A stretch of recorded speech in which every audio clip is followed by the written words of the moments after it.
Well, welcome back, everybody. I was out collecting some of these these figs. I mean, it's hard to believe we're here in October, working on second week of October here, and there's still fruit outside, and we're still able to harvest some of this fruit, and some of it, just to kind of show you, some of it's spoiling. We've been having some rain. If I can get you zoomed in, yeah. So you got a little bit of mold on some of these. Now, that's not the end of the world. I think we can probably cut some of that out. And if you're a little nervous about it, obviously you don't have to eat them.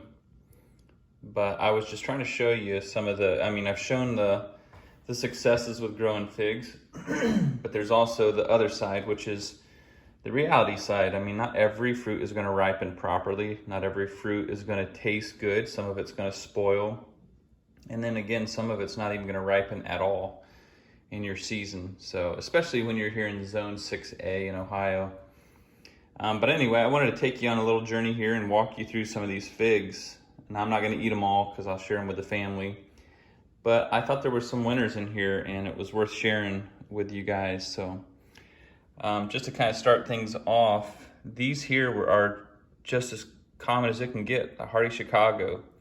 And again, if you're new to figs at all, or you're considering growing figs and you're not sure if they grow in your zone, colder zones they just don't do well in.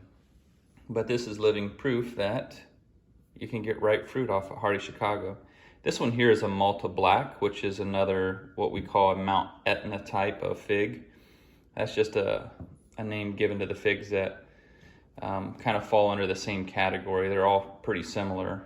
Maybe just some small variations in the taste and flavors, but anyway, and these up here, these are, I'm trying to remember, this is, okay, so I've got a Valle Negra. I think these two are Valle Negras, and they have been really, really good for us. And you can see there's some splitting and there's a little bit of mold, but that's okay. We can work through that. And if not, it's just a piece of fruit and we can toss it if we need. And this is a Beers Black, which is a Violet de Bardot type. And then this one here, you can see it had there were some insects on it and a little bit of mold going on. But there again, in our area, we don't have the SWD fly, the spotted winged Drosophila fly. Man, I sound so scientific saying that. But anyway, that's been a pretty good fig for us too. So we don't, like I was saying, we just don't have the issue with that bug just yet. Next year maybe we will, but right now we don't. This in here is a Harry's Crete. Now it looks real similar to these. And these are Williams Dark Unknown. And I have not heard much at all about these. Now the reason it's called an unknown is just because I was speaking to a guy from Pennsylvania, and this apparently was one of his fig trees that he had, and it was doing really well. So it was kind of known to grow in a little bit cooler of a climate. And I will say this, for not really knowing much about this tree or about this fruit, it's so good. And it really, we've been having a lot of rain lately. So what I didn't do is I didn't take you through the orchard and show you all of the fruit that was damaged and split open. I mean, there were some that were just completely blown open. And so it's just part of growing figs here in a rainier climate, in a cooler climate. But I will say this, the Williams Dark Unknown, I mean, look at this. We're second week of October here, and we've been having 2 days of solid rain. Now it looks like, there's some greenish color on here, which it isn't gonna bother me at all. And our family won't seem to mind it either. But these are just such phenomenal figs that handle rain, that handle the cooler weather. They're still able to ripen in this cooler zone.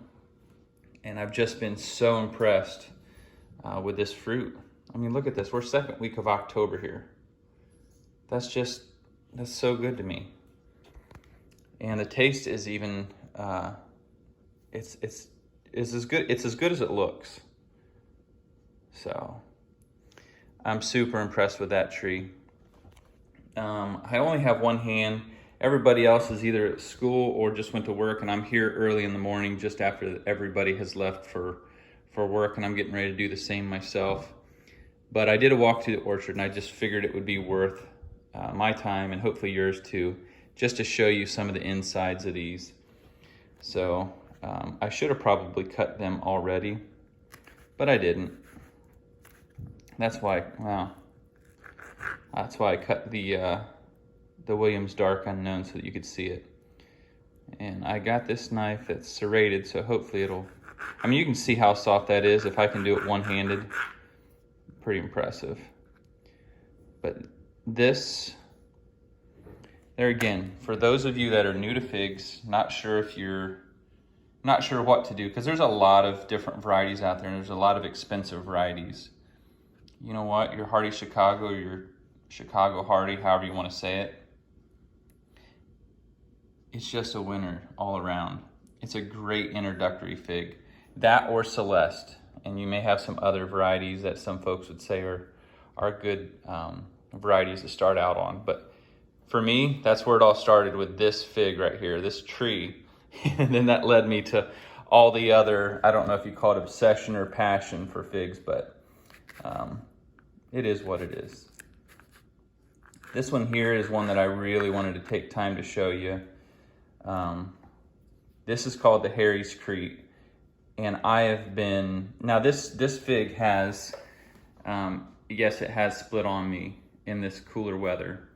But I have had some of these figs that I would say, so far this year, Colonel Littman's Black Cross, and let's see what else, the Italian 258 and the Smith.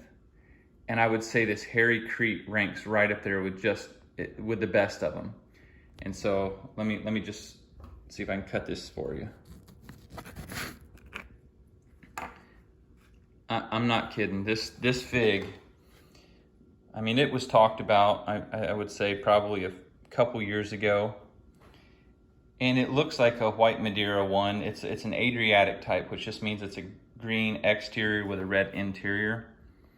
And this fig, I'm not kidding, I think it ranks right up there with the best of any of the Adriatic types. Now, I haven't sampled, let's say, white Madeira 1, number 1, but I've tried the JH Adriatic and, let's say, Strawberry Verte, things like those. But man, this is so good that I'm not kidding. I think it ranks right up there with the Italian 258s. I know they're different figs, but if you're looking for flavor and just kind of complexity in the taste, these are so good. And it's got that real jammy interior, so it's a lot thicker than some of your maybe watered down figs. So like this one here, your Hardy Chicago, for instance, it's not going to have that cakey, thick interior as much as, say, the Harry's Crete's going to. And even with this, the Williams Dark Unknown, it's still going to be great, but it's not going to come close to for me, I won't say it won't come close. It just won't be as good. And you can see that this one had a little bit more to ripen around the outside. That greenish yellow ring that goes around the red berry. Obviously, it could have been on the tree for a little longer. But I guarantee you that there are other figs in this that would probably be even more ripe than that one, like this one here, possibly. Anyway, I just wanted to take you on this little bit of a journey here this morning and show you some of the different varieties that we've been ripening in here. And I didn't get to all of these. I'll do that with the family, and maybe we'll check in with you on another video where we can show you just a little more in depth. And I know I've done a lot of the videos on the different varieties.